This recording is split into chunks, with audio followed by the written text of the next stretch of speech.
it's been a family tradition for decades. Up at the crack of dawn, followed by a long steam out to their fishing grounds.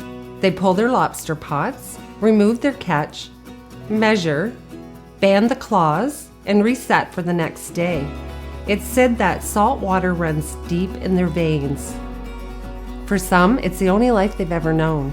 At times, fishers are forced to fish in cold weather and rough seas, risking their lives on the water to ensure they have a plentiful season to provide for their families and meet the market demands.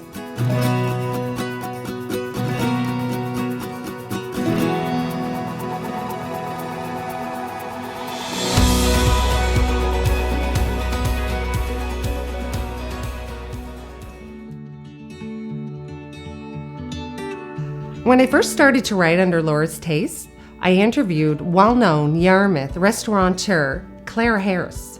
Clara told me back in the 60s, a woman named Gracie came in to dine. Gracie wasn't feeling the best, so she asked Clara if she could heat up some lobster and put it over toast. She loved the taste and she kept coming back for it again and again.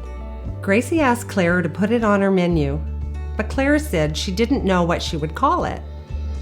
This was the day the hot lobster sandwich was born. While most restaurants in southwest Nova Scotia have this on their menus, this was where it all began.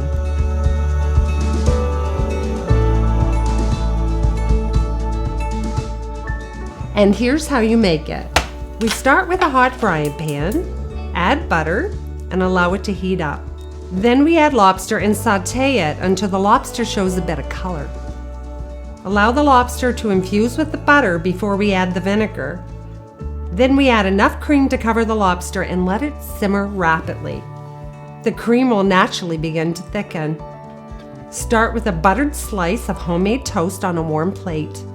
Scoop a heaping spoonful of the lobster meat to cover the toast. Slice the second piece of toast in two and place on top of the lobster, covering it with the remaining lobster and juice.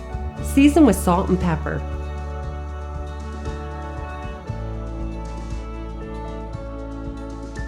It's wonderful served over toast, pasta, mashed potatoes, or French fries topped with fresh cheese curds.